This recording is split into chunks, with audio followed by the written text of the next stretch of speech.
ہماری جماعت میں بچوں کی برتھ ڈے وغیرہ نہیں منائی جاتی، تو نہیں مناتے ہم پارٹی کے طور پر.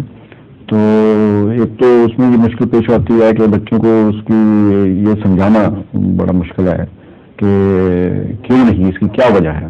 جب وہ دیکھتے ہیں کہ اس میں کوئی حرج نہیں ہے، چند دوستوں کو ہم اکٹھا کرتے ہیں، اس میں کوئی ایسی خرابی نہیں ہے، بیٹھ کے چائے پیتے ہیں یا کوک پیتے ہیں یا بسکٹ کھاتے ہیں، تو اس میں وائی ناٹ، وہ یہ کوشچن ہے جو میں سمجھا چکا ہوں.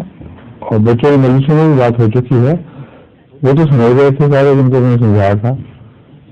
آپ کے بچے بڑھنے کی سمجھاج کی ہیں، یہ سمجھتے نہیں. جو سمجھاتے ہوں گے آپ بہت شروع سے ہی بچپن سے بات چیزوں کی تربیت کی ضرورت ہوتی ہے. اور جو دماغ میں پڑ جائے بچہ نہیں کچھ برا کرتا.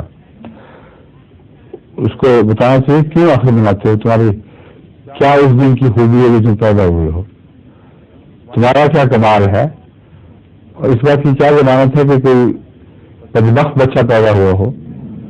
اکثر تو گناہگار ہی ہے نا. تو ایک گناہگار اپنی پیدائش کا دن مناتا ہے، جبکہ حضرت عیسیٰ علیہ السلام فرماتے ہیں کہ اگر ایک آدمی کو بھی ٹھوکر لگے تو بہتر تھا کہ پیدا نہ ہوتا.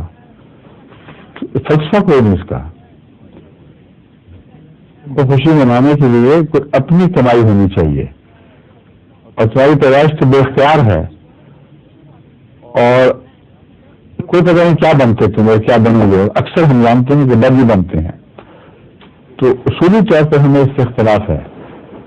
پھر اگر دن منانا ہوتا تو سب سے بڑا دن انبیاء کا ہونا چاہیے تھا.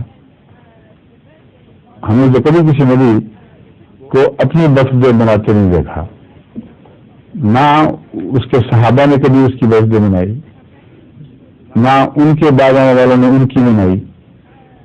جب تک روشنی ہوئی برتھ ڈے نہیں منائی گئی، جب اندھیرے شروع ہوئے تو برتھ ڈے منائی گئی. تو ہم کیوں اندھیروں کی پیروی کریں؟ سمجھے؟ دعوت دیں ویسے بھی دعوت دے دیا کریں، ٹیلیویژن دکھانے کے لیے بلا دیا کریں بچوں کو.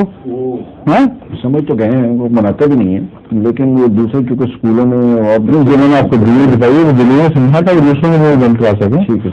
تو دعوت کی تو کوئی بات آ جائے تو ہمارے گھر چائے کی پیالی پیو، ٹیلیویژن دیکھو ہمارا، اور خوشیاں منانے کے 100 بہانے بنائے جا سکتے ہیں. تو منع نہیں ہے، غلط بہانے سے خوشی نہیں منانی، یہ پیغام ہے. شکریہ. جی.